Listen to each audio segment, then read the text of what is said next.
Good evening students. आज का हमारा नेक्स्ट टॉपिक है लैंगराज का मध्यमान प्रमेय। इस वीडियो में हमें देखना है कि लैंगराज का मध्यमान प्रमेय क्या होता है, उसके प्रतिबंध क्या होते हैं और उससे रिलेटेड क्वेश्चंस को हम किस प्रकार सॉल्व कर सकते हैं। ठीक है, तो आइए स्टार्ट करते हैं। देखते हैं कि लैंगराज का मध्यमान प्रमेय क्या होता है। मध्यमान प्रमेय से हम क्या समझते हैं। यदि वास्तविक फलन f ऑफ x संवृत्त अंतराल ए बी में इस प्रकार परिभाषित है कि आपको पास एक फलन है f ऑफ x और आपको एक अंतराल दिया है ए बी और ये क्या है, संवृत्त अंतराल है।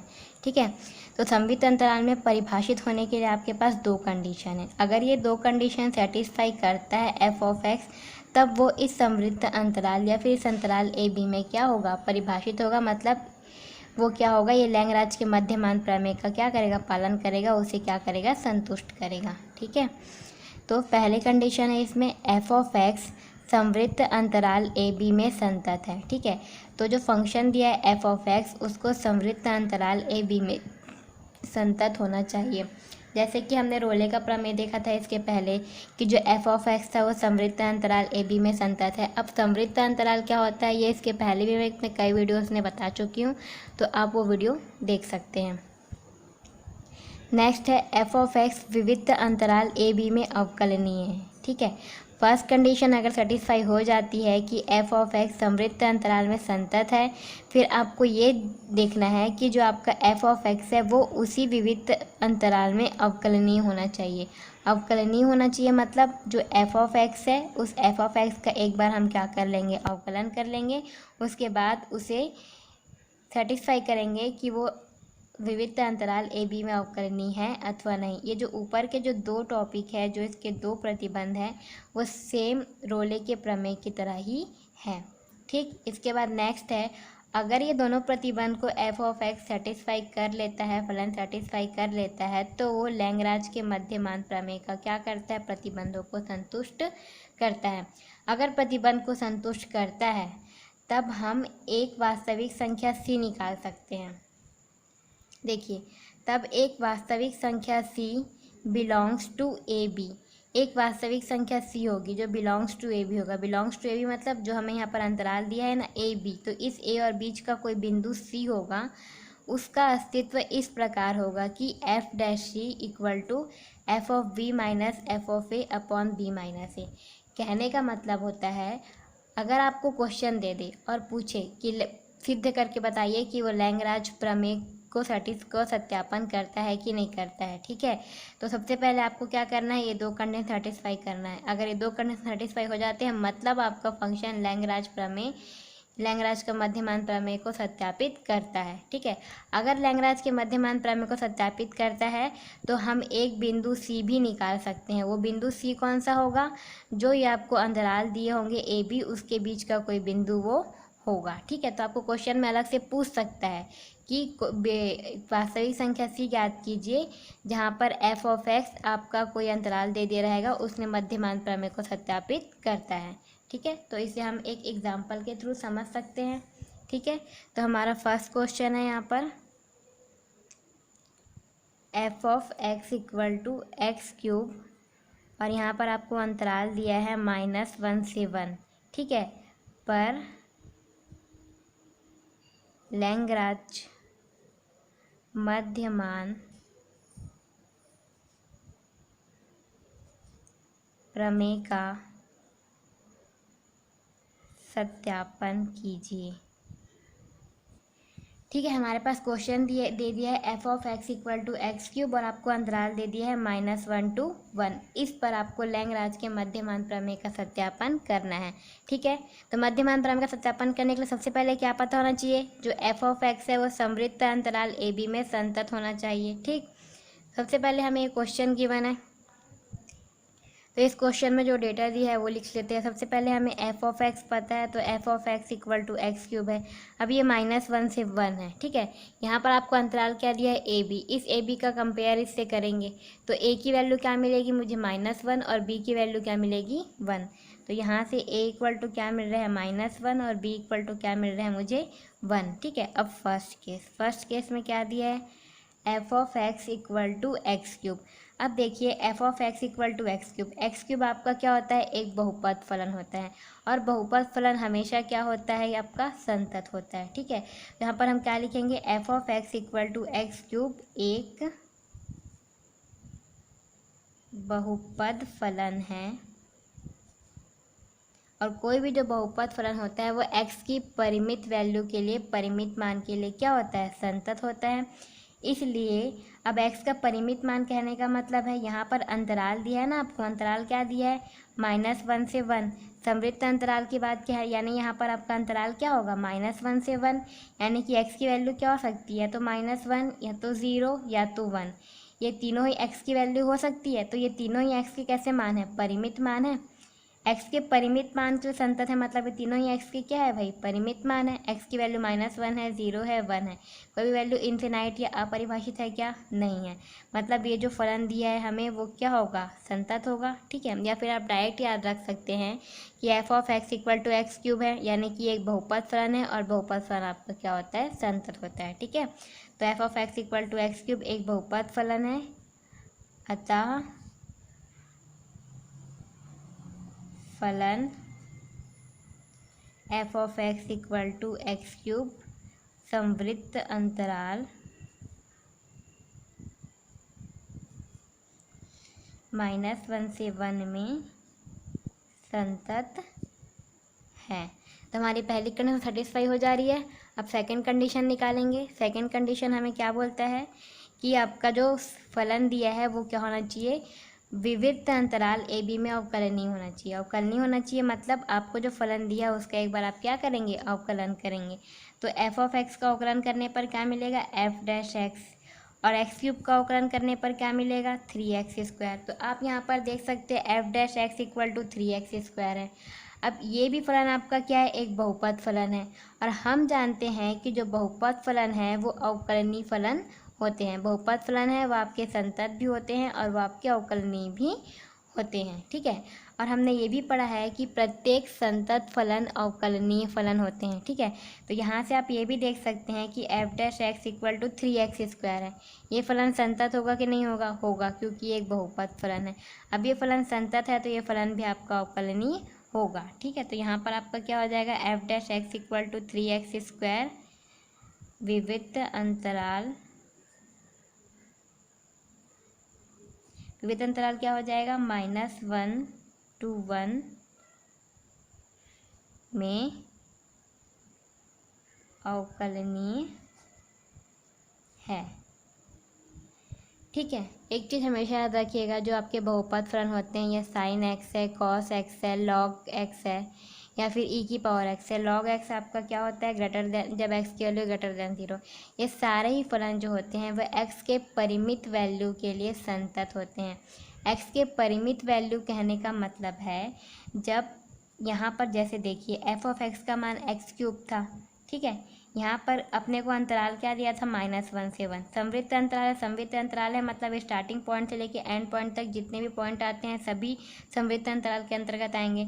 -1 से 1 में कितने पॉइंट आएंगे, -1, 0 और 1, यानी स्टार्टिंग पॉइंट से लेके एंड पॉइंट तक अपन तीनों पॉइंट को काउंट करेंगे। काउंट किया तो यहाँ पर ये सभी एक्स की वैल्यू होंगी। ठीक है, तो एक्स के परिमित मान के लिए, एक्स के परिमित मान कहने का मतलब देखिए एक्स का मान -1 है, अगर मैं यहाँ पर -1 रखूँगी तो मुझे क्या मिल जाएगा, -1 मिल जाएगा।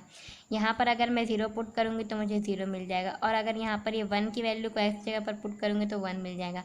यानी एफ ऑफ एक्स की वैल्यू मुझे क्या मिल रही है, -1 मिल रही है, 0 मिल रही है और 1 मिल रही है। यानी कि एक्स का मान अगर मैं -1, 0 और 1 पुट कर रही हूँ तो मुझे एफ ऑफ एक्स की वैल्यू क्या मिल रही है, कोई एक पर्टिकुलर वैल्यू मिल रही है ना। जैसे मैं यहाँ पर पुट करके दिखा देती हूँ आपको, ये जस्ट आपका रफ नोट है। ठीक है, x इक्वल टू मैंने क्या पुट किया, -1, फर्स्ट वाले के लिए है ये। तो मुझे एफ ऑफ एक्स की वैल्यू क्या मिली, -1 का क्यूब, यानी कि क्या मिल गया, -1। देन x इक्वल टू मैंने 0 पुट किया, तो F of x equal to यहाँ पर क्या पुट कर दूँगी मैं, 0, तो मुझे क्या मिल जाएगा, 0। थर्ड x इक्वल टू मैंने क्या पुट किया, 1 पुट किया, तो F of x equal to क्या मिल जाएगा, 1 का क्यूब यानी कि 1। मतलब x की वैल्यू -1 रखा, 0 रखा, 1 रखा, तो एफ ऑफ एक्स की वैल्यू क्या मिल रही है, -1, 0, 1। मतलब x की वैल्यू -1, 0, 1 रखने पर एफ ऑफ एक्स की क्या मिल रही है, एक निश्चित वैल्यू मिल रही है। निश्चित मतलब एक परिमित संख्या है, कोई एक पर्टिकुलर संख्या है, इन्फिनिटी है क्या? नहीं है। 0/0 है क्या? नहीं है। ऐसी कोई वैल्यू है क्या? नहीं है। एक पर्टिकुलर कोई संख्या है, मतलब ये आपका क्या है? संतत फलन है। इसीलिए कहा है कि f(x = x³ एक बहुपद फलन है, अतः f(x) जो है आपका समवृत्त अंतराल -1 से 1 में क्या है? संतत है। सेम ऐसी अवकलनीयता की बात कर लेते हैं। f' 3x² है, ठीक है, सेकेंड वाले की बात कर रहे हैं, यानी कि इसकी बात कर रहे हैं। आपको क्या दिया है? f' = 3x²। अब यहाँ पर आपको किस अंतराल ने बोला? विविध अंतराल -1 से 1। विविध अंतराल मतलब कभी भी विविध अंतराल की बात करता है तो स्टार्टिंग पॉइंट और एंड पॉइंट को छोड़कर जो बीच के पॉइंट होते हैं हम उसे लेते हैं। तो -1 से 1 में कितने पॉइंट आते हैं? 3 पॉइंट आते हैं, -1, 0 और 1। तो स्टार्टिंग पॉइंट -1, एंड पॉइंट 1, दोनों को क्या करेंगे? छोड़ देंगे, और बीच का जो पॉइंट होगा उसे हम लेंगे। तो यहाँ पर क्या लेंगे? 0। मतलब ये जो f' है इसको किस पर चेक करेंगे? केवल x = 0 पर चेक करेंगे। तो x = 0 पर चेक करते हैं, मतलब x = जब 0 लेंगे तब f' की वैल्यू क्या आ जाएगी? f' की वैल्यू भी मुझे क्या मिली? 0 मिल रही है। मतलब x की एक परिमित वैल्यू है 0, तब f' की वैल्यू भी मुझे क्या मिल रही है? 0, एक परिमित वैल्यू मिल रही है, ठीक है। मतलब ये फलन मेरा क्या हो जाएगा? अवकलनीय हो जाएगा, ठीक है। मतलब दोनों फलन आपके क्या है? पहला जो फलन दिया है, आप पहला मतलब ये जो फलन दिया है वो समवृत्त अंतराल में संतत है और विविध अंतराल में क्या है? अवकलनीय है, ठीक है। तो ये दोनों कंडीशन क्या हो रही है? सेटिस्फाई हो रही है, ठीक है। दोनों कंडीशन सेटिस्फाई करता है अगर ये फलन, तो वहाँ से हम क्या कर सकते हैं? एक c की पर्टिकुलर वैल्यू, अचर की वैल्यू निकाल सकते हैं, ठीक है। तो हम इसे किस प्रकार लिखेंगे?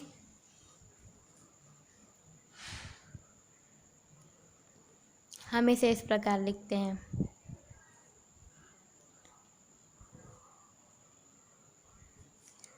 अतः फलन f(x)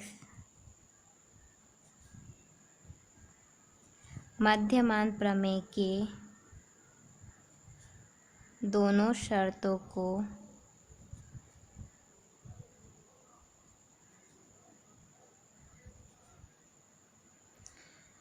संतुष्ट करता है, ठीक है। अतः फलन f(x) मध्यमान प्रमेय के दोनों शर्तों को संतुष्ट करता है। अगर दोनों शर्तों को संतुष्ट कर रहा है तो हम जानते हैं कि f' = क्या होगा? f(b) - f(a)/b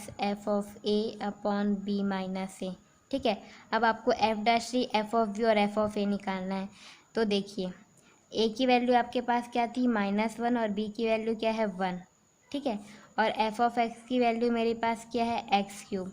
यहाँ से मैं f(b) और f(a) निकाल सकती हूँ।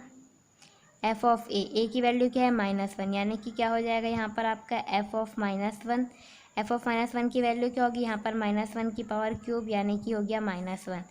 f(b) अगर निकालना है तो यहाँ पर s की जगह पर b की वैल्यू 1 है, तो यहाँ पर 1 पुट कर देंगे। f(1) 1 की पावर क्यूब, यानी कि 1, यानी कि f(a) की वैल्यू -1, f(b) की वैल्यू क्या हो गई मेरी? 1 हो गई, ठीक। नेक्स्ट मुझे क्या निकालना है? f'। तो भाई मेरे पास f(x) है, इस f(x) का एक बार अवकलन करूँगी तो f' मिलेगा। f' की वैल्यू क्या मिलेगी? 3x²। अब जहाँ जहाँ पर x है वहाँ वहाँ पर c पुट कर दीजिए, तो f' मुझे क्या मिल जाएगा? 3c²। अब यहाँ पर वैल्यू पुट कर देते हैं। हम क्या जानते हैं? f' = f(b). b की वैल्यू क्या है मेरी? 1, यानी कि मुझे क्या निकालना है? f(1) - f(-1)/b की वैल्यू है 1, माइनस a की वैल्यू हो गई मेरी -1, ठीक है। यहाँ से f' की वैल्यू मेरी क्या है? 3c² = f(1) की वैल्यू क्या है?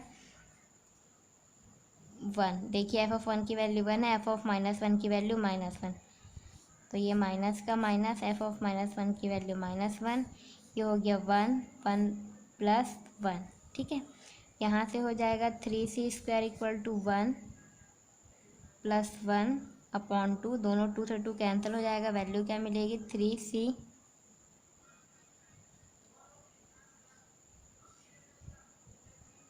= 1। यहाँ से आपको वैल्यू क्या मिलेगी? c² = 1/3।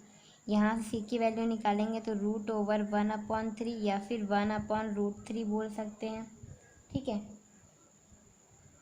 1/√3 बोल सकते हैं। यहाँ पर √3 की वैल्यू होती है मेरी 1.732। इसको जब हम डिवाइड करेंगे तो हमें मिलेगा लगभग 0.58। ठीक है, तो यहाँ पर बताइए ये 0.58 है ना, तो इसको अप्रॉक्सीमेटली क्या मान सकते हैं, 0.6 मान सकते हैं। तो ये 0.6 कहाँ पर आता है आपका नंबर लाइन में, ये 0 और ये 1, यहाँ पर बीच में आ जाएगा 0.5 और यहाँ पर आ जाएगा कहीं 0.6।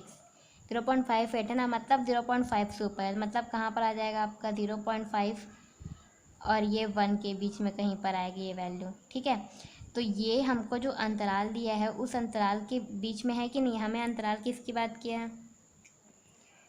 देखो हमारा फॉर्मूला क्या होता है सी के लिए, ये होता है सी बिलोंग्स टू ए बी। ठीक है, तो यहाँ पर क्या होगा, जस्ट यहाँ पर सी की वैल्यू क्या है 0.58।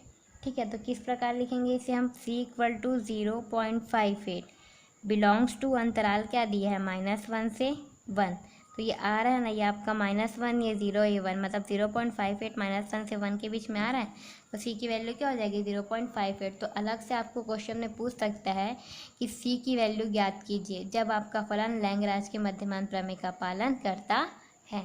तो इस प्रकार आज हमने देखा कि लैंग्राज का मध्यमान प्रमेय क्या होता है, उसकी कंडीशंस क्या होती है और उसके अकॉर्डिंग कैसे हम क्वेश्चन को सॉल्व करते हैं।